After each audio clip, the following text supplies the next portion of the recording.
मोलगीजवळ अल्पवयीन मुलीवर लैंगिक अत्याचार, आरोपी ताब्यात. रवींद्र वळवी, मोलगी प्रतिनिधी. मोलगी पोलीस स्टेशन हद्दीतील कंकाळा गावाजवळ एका अल्पवयीन मुलीवर लैंगिक अत्याचार झाल्याची धक्कादायक घटना समोर आली आहे. या प्रकरणी मोलगी पोलिसांनी तत्काळ कारवाई करत आरोपीला ताब्यात घेतले आहे. मिळालेल्या माहितीनुसार 15 जुलै 2025 रोजी दुपारी 3 वाजण्याच्या सुमारास कंकाळा गावातील जंगलात बेडाकुवा येथील पाण्याच्या झऱ्याजवळ ही घटना घडली. दारासिंग पुख्या पाडवी, वय 23, राहणार कंकाळा, याने 16 वर्षीय अल्पवयीन पीडितेला बळजबरीने झाडाझुडपात ओढत नेऊन तिच्यावर लैंगिक अत्याचार केला. आरोपीने पीडितेला जीवे ठार मारण्याची धमकीही दिली होती.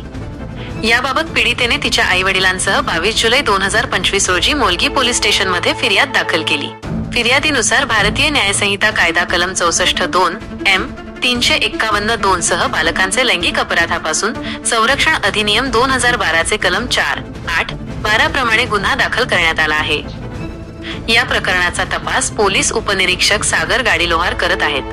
आरोपीला ताब्यात घेण्यात आले असून अटकेची कारवाई सुरू आहे. सध्या परिसरात शांतता असून पोलीस पुढील तपास करत आहेत.